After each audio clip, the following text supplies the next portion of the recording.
Nasteva Nasteva Gatyo Nyata. This is Sanskrit verse from the book, the Vedic book, Brihanaradi of Purana. The Vedas are, Veda means knowledge in Sanskrit. Vedanta, heard of Vedanta? Vedanta means the end of knowledge.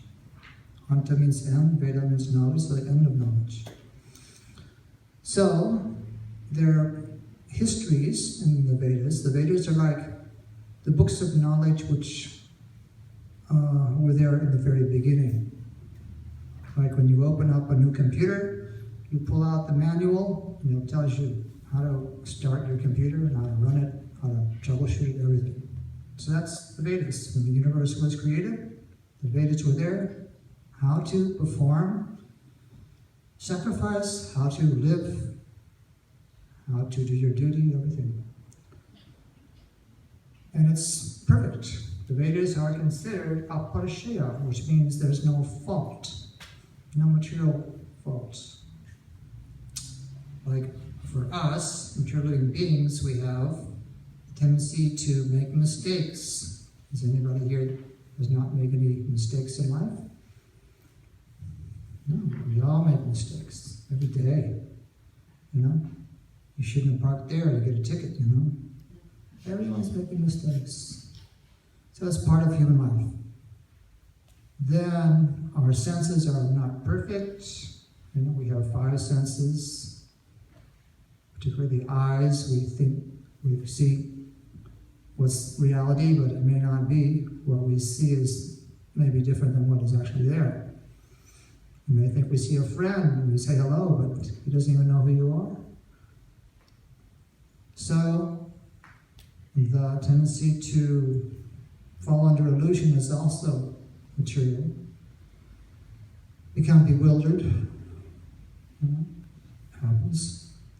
And then the tendency to cheat is also innate, especially around tax time or exam time.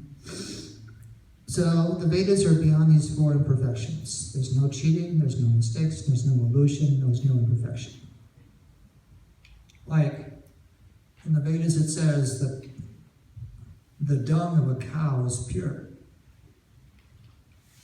So somebody would think, what? How can the stool of an animal be pure? But if you make a scientific experiment and take it to a laboratory, they'll tell you, actually it's antiseptic. So in India, particularly, they make a combination of 50% earth and 50% cow dung. They mix it all together and then they make their floors out of it. And it has very purifying qualities, it's very soft, and the flies, for some reason, it keeps the place very, very clean. So, that being said, there are 4 original Vedas called the Rig, Sama, Yajur, and Atharva Veda, and the author is Vyasadeva. Vyasadeva.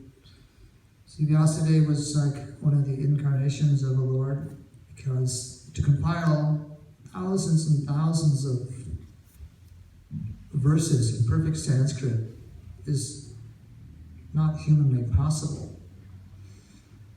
Like there are Puranas. Puranas means histories. And in each Purana there may be 80,000, 100,000 verses in Sanskrit. There's Upanishads. Upanishads means drawing a person closer to God. Like the Isopanishad, or Kinu Upanishad, and Mundaku Upanishad. When the German people first came to India and discovered the Sanskrit Vedas, the scholars were really blown away. They couldn't believe how intricate it was. And even scientists, if you ever watched Carl Sagan TV shows, he used to remark how close the Vedic knowledge is to the scientific conception of time in the universe. So, Upanishads, Puranas are different divisions of the Vedas. And there's, let's say, two divisions. One's on the material side, one's on the spiritual side. So on the material side, we have knowledge of fighting, Dhanurveda. Adolf Hitler was sending scientists also to India to discover certain weaponry systems, tactical weapons, which he had heard about when his German scholars, translated the Sanskrit into German. They said these people have ballistics that are beyond what we have. Nuclear ballistics. So Hitler was trying to discover how to produce these. And then there's also the Jyotirveda. This is very popular because it's astrological information about your body and mind. And if you feed your birth date, birth time, birthplace into the Jyotirveda, it will tell you your future. It will tell you all about you.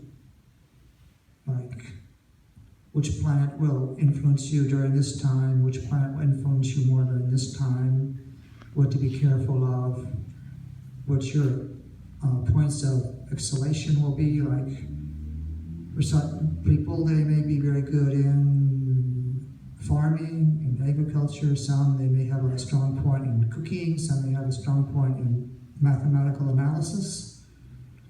So many people, I know I myself, during college, I couldn't quite figure what is my career going to be, But if you actually go through your Vedic Jyotis, the chart, it will tell you, you should actually study this and take a profession in this, and you'll succeed.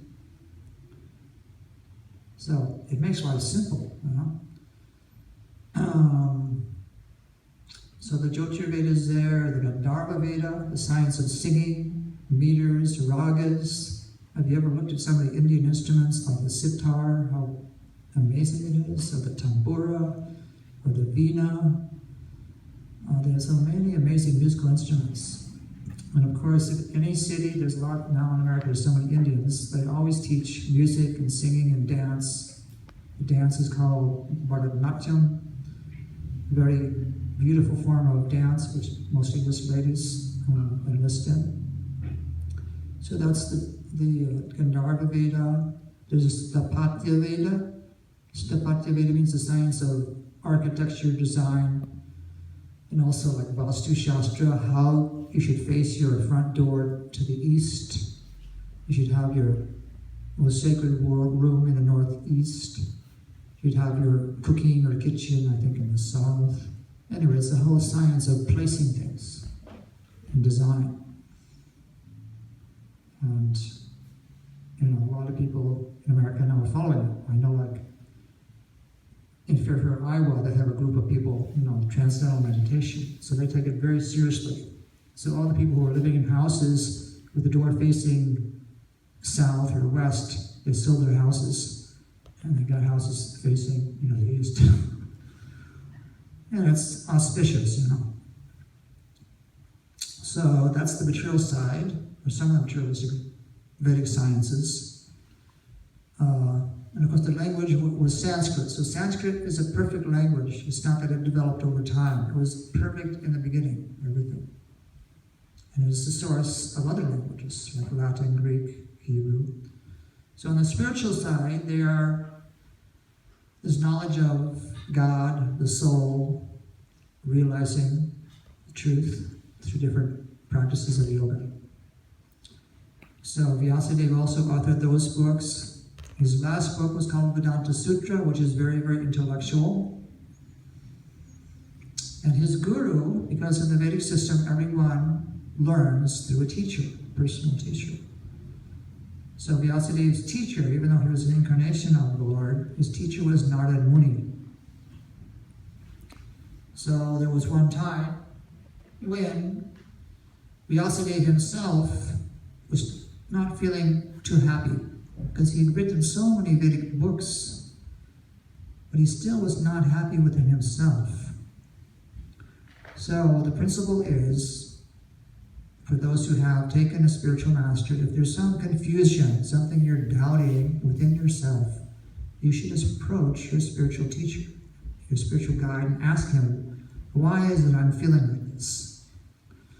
So Vyasadeva approached his guru Narad and says, I've written so many books, Vedic books of knowledge, and for some reason I don't feel complete, even though I've written the Vedanta Sutta, which summarized everything in codes. So Narada said, you have not focused on the Supreme Absolute perfectly well, so people can understand exactly what is the Supreme knowledge. You've glorified in the Shiva Purana, Lord Shiva. You've glorified in Bhagavad Purana, Mother Durga.